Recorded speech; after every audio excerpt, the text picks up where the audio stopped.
In diesem Aquarium ganz ohne Plastik teste ich einen Naturschwammfilter, einen Keramik-Luftheber und Latex-Schläuche. Ich möchte mit dieser Videoreihe nicht unbedingt zum Nachahmen anregen, sondern dem Trend etwas entgegenwirken, ausschließlich Plastik im Aquarium zu verwenden. Als erstes baue ich also den mobilen Reaktor mit Schwammfilter aus. Der Filter besteht aus 2 Teilen, oben der Deckel und die eigentliche Filtereinheit unten.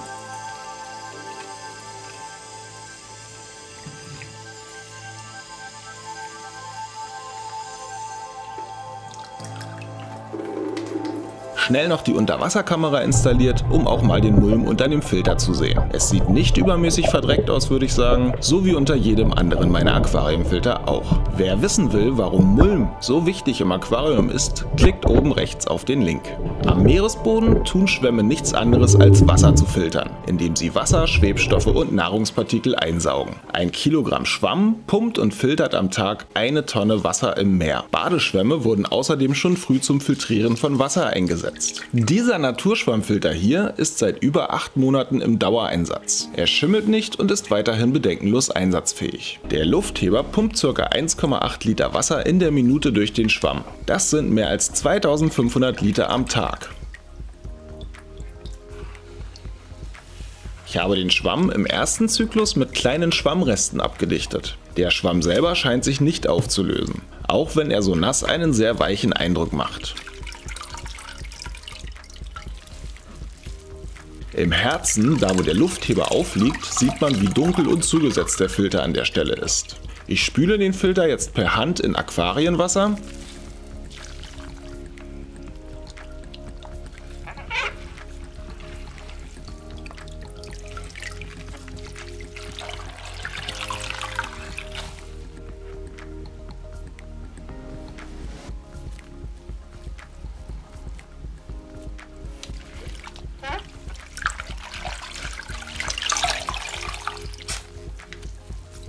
An der Färbung des Wassers erkennt man gut, wie dreckig dieser Filter ist. Insgesamt habe ich aus dem Schwamm 4 dreckige Eimer Blumendünger produziert.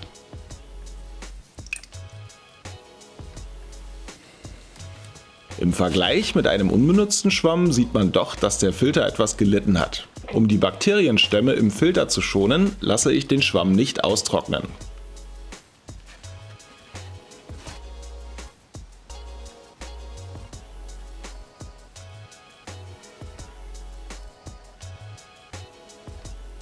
Der Filterschwamm ist im feuchten Zustand sehr weich und man erkennt einige Abnutzungen. Im Aquariumwasser habe ich aber bisher noch keine Schwammreste gefunden.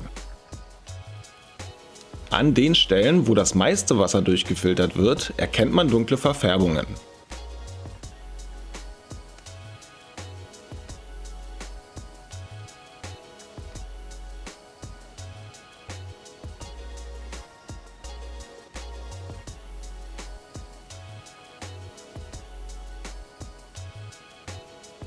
Unter der Lupe und dem Mikroskop erkennt man die genial riesige Oberfläche des Naturschwammes, Platz genug für unzählige Bakterien. Im Vergleich sieht der Schwamm dunkler aus, sonst sind keine Veränderungen zu erkennen.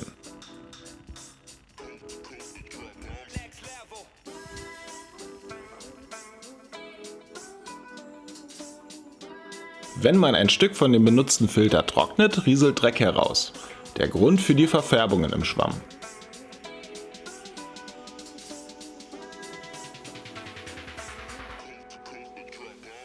Der Keramik-Luftheber ist auch 8 Monate im Einsatz und hat sich im Wasser unregelmäßig verfärbt. Der silikonfreie Unterwasserkleber hält dicht. Die Leistung hat etwas nachgelassen, die feinen Bohrungen in der Druckkammer setzen sich langsam zu. Auch den Luftheber werde ich irgendwann reinigen müssen.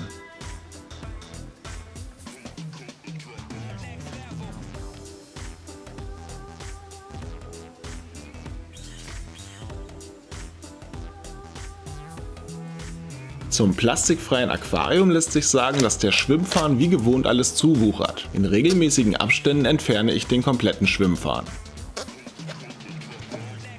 Jetzt installiere ich die Filtereinheit also erneut und werde das Ganze etwas mit Baumwollgarn modifizieren. Einfach um noch besser zu gewährleisten, dass der Filter auch dicht hält.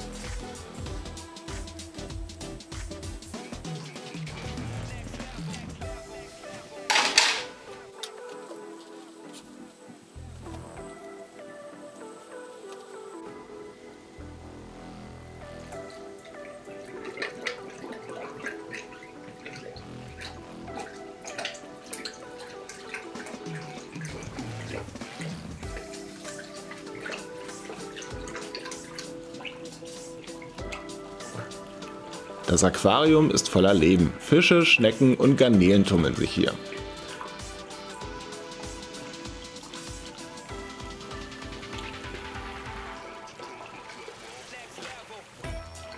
Es bleibt also spannend. Wie lange werden die Materialien halten? Werden sich Filter, Pflanzen und Tiere auch weiterhin so gut vertragen? Ich hoffe, ihr habt genauso viel Spaß an dem Projekt wie ich. Bleibt gespannt, schaut mal wieder vorbei, Abo und Daumen nicht vergessen, bleibt gesund und danke fürs Zuschauen.